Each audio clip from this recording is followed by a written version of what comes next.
ரொம்பவே டேஸ்ட்டான ஒரு சாக்லேட் ஐஸ்கிரீம் வீட்டிலே ஹெல்த்தியான இந்த சாக்லேட் ஐஸ்கிரீமை எப்படி சேர்த்துன்னு பார்க்கலாம். இந்த ஹெல்த்தியான சாக்லேட் ஐஸ்கிரீம் எல்லாருக்குமே ரொம்பவே பிடிக்கும். இது ரொம்பவும் ஹெல்த்தியும் கூட. இதை செய்கிறதுக்கு 1/4 கப் பாதாம், 1/4 கப் முந்திரியை கொஞ்சமாக தண்ணி ஊற்றி ஊற வச்சுருங்க. ஒரு 2 மணி நேரம் அப்படியே ஊற வச்சுருங்க. இப்போது 2 மணி நேரம் கழித்து இதை எடுத்து நல்லா பாதாமில் இருக்கிற தோலெல்லாம் உரித்து இந்த மாதிரி எடுத்து வச்சுக்கோங்க.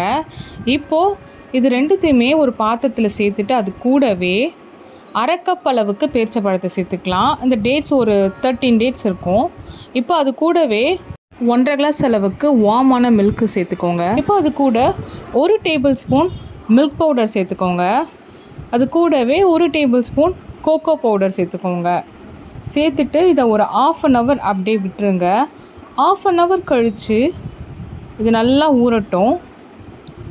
1/2 hour கழித்து இதை நம்ம ஒரு மிக்சர் ஜாரில் சேர்த்துக்கலாம். சேர்த்துட்டு நல்லா பிளெண்ட் பண்ணிக்கோங்க. நல்லா பிளெண்ட் ஆன பிறகு இப்போ இதை ஒரு பாத்திரத்தில் சேர்த்துக்கலாம்.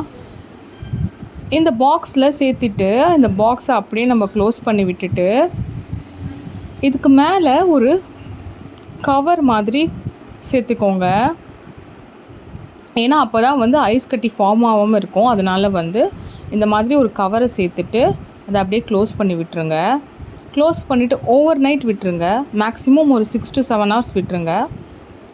இப்போ நம்ம ஓப்பன் பண்ணி பார்த்திங்கன்னா ரொம்பவே டேஸ்டான ஒரு ஹெல்த்தியான இது ஐஸ்கிரீம், ரொம்பவும் ஹெல்த்தியும் கூட. இதில் நம்ம ஆர்டிஃபிஷியல் நம்ம எதுவுமே சேர்க்காததுனால இந்த ஐஸ்கிரீம் ரொம்பவே ஹெல்த்தி. இதில் பாதாம், முந்திரி, டேட்ஸு, மில்க் மட்டும்தான், மில்க் பவுடரும் கோகோ பவுடரும். அதனால் ரொம்பவே டேஸ்ட்டாக இருக்கும். நீங்களும் கண்டிப்பாக செஞ்சு கொடுங்க. அது குழந்தைங்கள்லேருந்து பெரியவங்க வரைக்கும் சாப்பிட்லாம். ரொம்பவே டேஸ்ட்டாக இருக்கும்.